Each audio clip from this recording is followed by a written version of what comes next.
There was a time when food did not make people sick. Not occasionally. Not sometimes.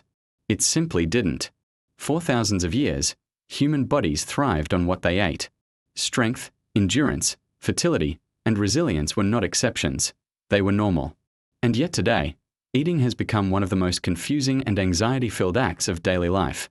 We are told to fear fat, then sugar, then meat, then bread, then dairy. But what if the real problem was never food at all? What if the human body did not suddenly fail, but the food itself changed beyond recognition? Before we go further, pause for a moment. If this already feels uncomfortable, write yes in the comments. Because discomfort is often the first sign that something true is being uncovered. What follows is not a theory. It is a historical record. Today, we are surrounded by certainty. We are told that chronic disease is the natural cost of living longer. That fatigue is normal. That digestive discomfort is genetic. That food sensitivities are unavoidable. We are told to count calories, reduce fat, avoid cholesterol, fear salt, and monitor sugar. We are told that modern science has finally solved nutrition, even as obesity, diabetes, and metabolic illness climb every year. The modern narrative is clean, mathematical, and clinical. Food is reduced to numbers, macros, labels, percentages. If something causes harm, we are told it must be because the body is defective, intolerant, sensitive, flawed. But this story has a quiet contradiction. If modern nutrition is the most advanced in history, why are the results worse than ever? Why did populations with no supplements, no nutrition labels, and no calorie counting live without constant metabolic disease? The modern explanation avoids that question, because answering it requires looking backward, not forward. Before factories, before refrigeration, before nutrition guidelines, food existed in a very different relationship with the human body. In medieval Europe, food was local by necessity. Villagers lived within the limits of their land. What you ate came from fields you could walk across. Milk came from cows you knew. Bread came from grain grown a few miles away. Vegetables followed seasons, not supply chains. Food was not optimized for profit. It was shaped by survival. Monasteries kept detailed records of farming, fermentation, and preservation. They observed that food changed with the seasons, and so did the body. In winter, people ate heavier, fattier foods. In spring and summer, lighter foods returned naturally. No one counted calories. No one needed to.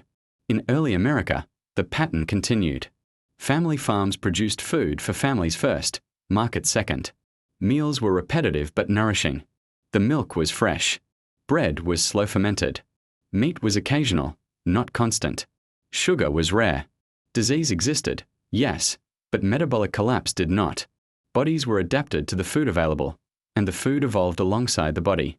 That balance held for centuries. Then something changed. To understand what broke, we have to understand how the body actually works. Food is not just fuel.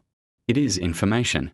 Every time you eat, your body reads chemical signals, fats, proteins, carbohydrates, and respond hormonally. Traditional foods spoke a language the body understood. Fermented foods arrived partially digested. Natural fats carried fat-soluble vitamins. Fibers slowed digestion and fed gut bacteria.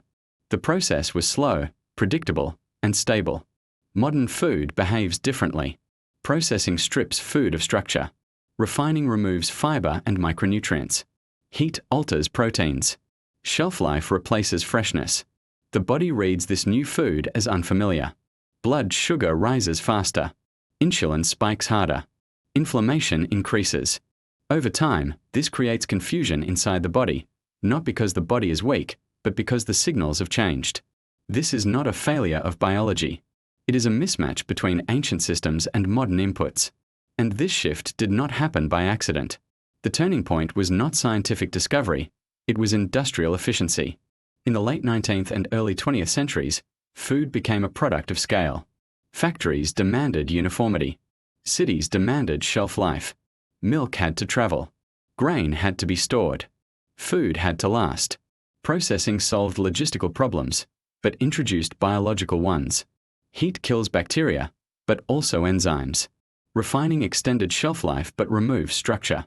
Standardization erased seasonal variation. Food became predictable. and predictability was profitable. This was not a conspiracy. It was a system optimizing for speed, consistency, and cost. Health was never the metric. When the body encounters modern food, it reacts defensively. Blood sugar spikes faster than biology evolved to handle. Insulin works overtime. Inflammation becomes chronic, not acute. The gut, once supported by diverse microbes, becomes simplified. Signals blur. Hunger arrives too soon. Energy crashes without warning. This is not a weakness. It is confusing. The body is responding appropriately to inputs it was never designed to process. And so we medicate the response instead of questioning the input. The answer is not to return to the past, but to understand it.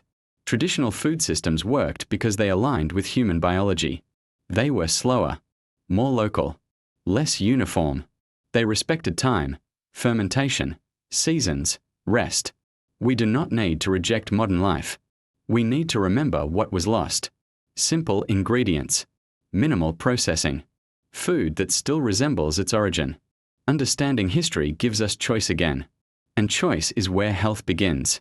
Modern food was not designed for the human body.